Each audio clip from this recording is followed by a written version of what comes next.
તો આજે આપણે આપણા નેતાશ્રીઓને પણ સાંભળવાના છે અને આજે જ્યારે આપણે સૌ અહીંયા ભેગા થયા છીએ ખેડૂતો માટે, એટલે એવું તો નહીં કહી શકાય કે માત્ર ખેડૂતો માટે, કેમ કે આપણે બધા પણ ખેડૂત જ છીએ. આપણે આપણી આવનારી પેઢી માટે, આપણે આપણા ગુજરાત માટે, આપણે આપણા ગુજરાતના તમામ લોકો માટે આજે આપણે અહીંયા ભેગા થયા છીએ. પહેલા તો આપણા બધા માટે જોરદાર તાળીઓ થવી જોઈએ. આપણે પોતાના માટે તાળીઓ પાડીએ.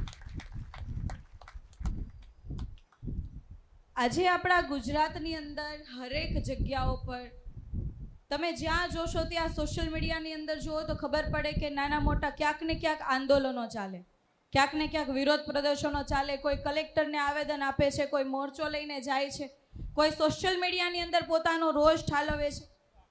અસંખ્ય એવા વિષયો છે કે જે વિષયો ઉપર બધા જ લોકો હેરાન છે, બધા જ લોકો દુઃખી છે. અને આ લોકોનો અવાજ બનવાનું કામ એટલે આપણું બધાનું છે. અને આપણે સૌ હર હંમેશ લોકોનો અવાજ બનતા આવ્યા છીએ. લોકોની જે પીડા છે એ પીડાને એમનું નિરાકરણ થાય એના માટે આપણે સૌ સરકારની સામે અવાજ કરતા આવ્યા છીએ. ખૂબ મજબૂતાઈથી આપણે લોકો લડ્યા છીએ.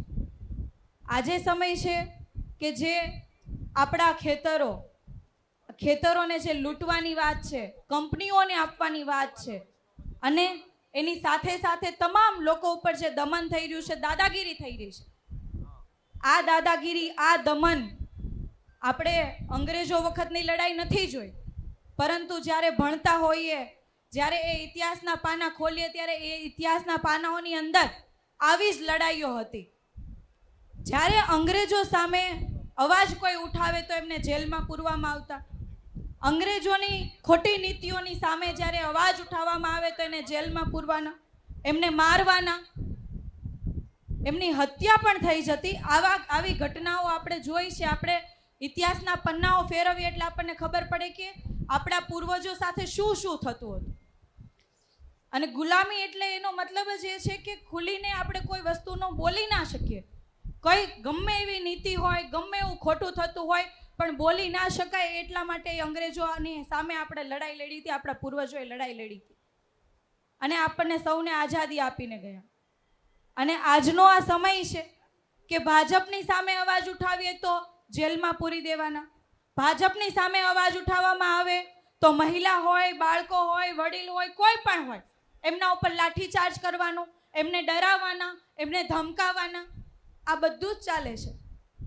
તો અંગ્રેજોનો એક સમય હતો અને એની સામે આપણા પૂર્વજો લડતા હતા. અને એક સમય અત્યારનો છે કે જેમાં આપણે ભાજપની સામે અંગ્રેજો કરતાં પણ ખરાબ તાનાશાહીવાળા લોકોની સામે આપણે સૌ લડી રહ્યા છીએ.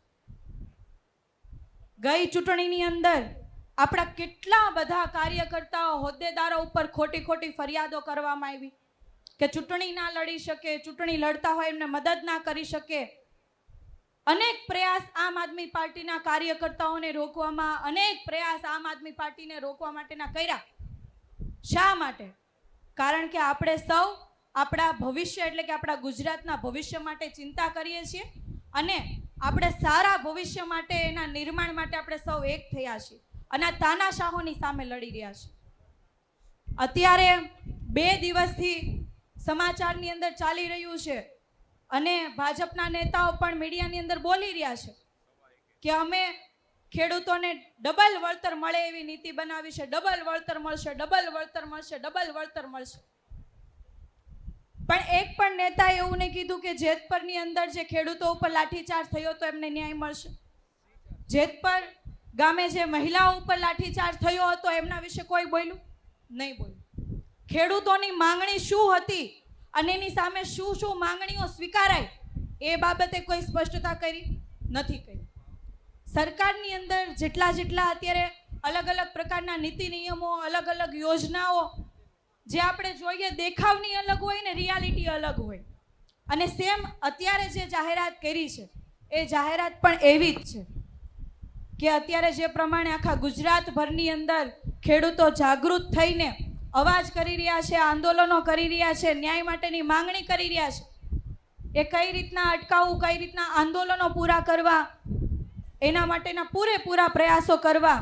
અને કહેવાય કે જાહેરાત કરી દીધી કે હવે ખેડૂતોનું આંદોલનો પૂરા થશે.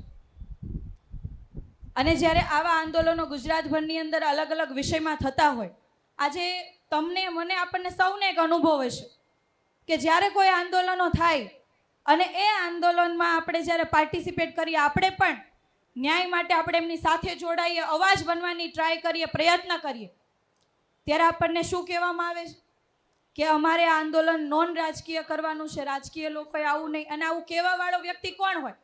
એ પાછો રાજકીય જ વ્યક્તિ હોય. અને શા માટે આવું કરે? કારણ કે આમ આદમી પાર્ટીના યોદ્ધાઓ એવા મજબૂત યોદ્ધાઓ છે કે ક્યારેય પાછા પડવાના નથી ને સરકારના કહેવાય ને કે ભાઈ એમની ખુરશીના પાયા ડોલવવાવાળા આપણે સૌ બધા છીએ. અને એના માટે આપણને હરેક આંદોલનોથી દૂર કરવા માટેના ઘણા પ્રયાસો કરવામાં આવે. અને આજે આપણા ગુજરાતમાં ભાજપ અને કોંગ્રેસ બંને એક થઈ ગઈ છે. આમ આદમી પાર્ટીને હરાવવા માટે, આમ આદમી પાર્ટીને તોડવા માટે, આમ આદમી પાર્ટીને પાછળ કરવા માટે. પણ ખૂબ સારી વાત એ છે કે આપણે સૌ ખૂબ મજબૂતાઈથી આ તાનાશાહોની સામે લડીએ છીએ. એક સારા ભવિષ્યના નિર્માણ માટે લડીએ છીએ. અને સારા ભવિષ્યના નિર્માણ માટે અત્યારે આપણે જે સંઘર્ષ કરીએ છીએ એ સંઘર્ષ આપણી આવનારી પેઢીને એનું ફળ મળશે. એટલે સૌને પહેલાં તો ખૂબ ખૂબ અભિનંદન. અને ખેડૂતોની જે માંગણીઓ છે એ આપણને સૌને ખબર છે અને એના કારણે જ આપણે સૌ અહીંયા એકત્ર થયા છીએ. અને જ્યારે જેટલા પણ આંદોલનો થાય, જ્યારે ખોટું થાય, સરકારની કૂટનીતિઓ થોપી દેવામાં આવે, ત્યારે આપણે સૌ ખૂબ મજબૂતાઈથી આવનારા સમયની અંદર આ સરકારની સામે પડીએ, સરકારમાં બેઠેલા તાનાશાહોની સામે પડીએ. અત્યારે જે આપણે બળ સાથે આગળ વધીએ છીએ એના કરતાં પણ વધુ તાકાત આપણે લગાવીએ. અને આપણે અત્યારે જે ઇતિહાસ કહેવાય ને કે આપણે પણ એક સમય આપણે પસાર કરવાના છીએ, એક ઇતિહાસ બનાવવાના છે. અને આપણે એવો ઇતિહાસ બનાવીએ કે આવનારી પેઢીમાં જ્યારે આવી કોઈ ચર્ચા થશે ત્યારે એમ કહેશે કે જ્યારે ખેડૂતોનું આંદોલન ચાલતું હતું ત્યારે આમ આદમી પાર્ટીના એક યોદ્ધા ખેડૂતોની સાથે હતા અને એક યોદ્ધા ન્યાય માટે ખૂબ મજબૂતાઈથી આગળ વધતા હતા. બસ આટલી જ વાત સાથે આપ સૌનો ખૂબ ખૂબ આભાર. ગુજરાતભરમાંથી ઘણા બધા પ્રદેશના બહેનો પણ પધાર્યા છે. એ તમામનું હાર્દિક સ્વાગત કરું છું. એ તમામ બહેનોને આવકારું છું. આપનો પણ ખૂબ ખૂબ આભાર માનું છું. જય હિન્દ.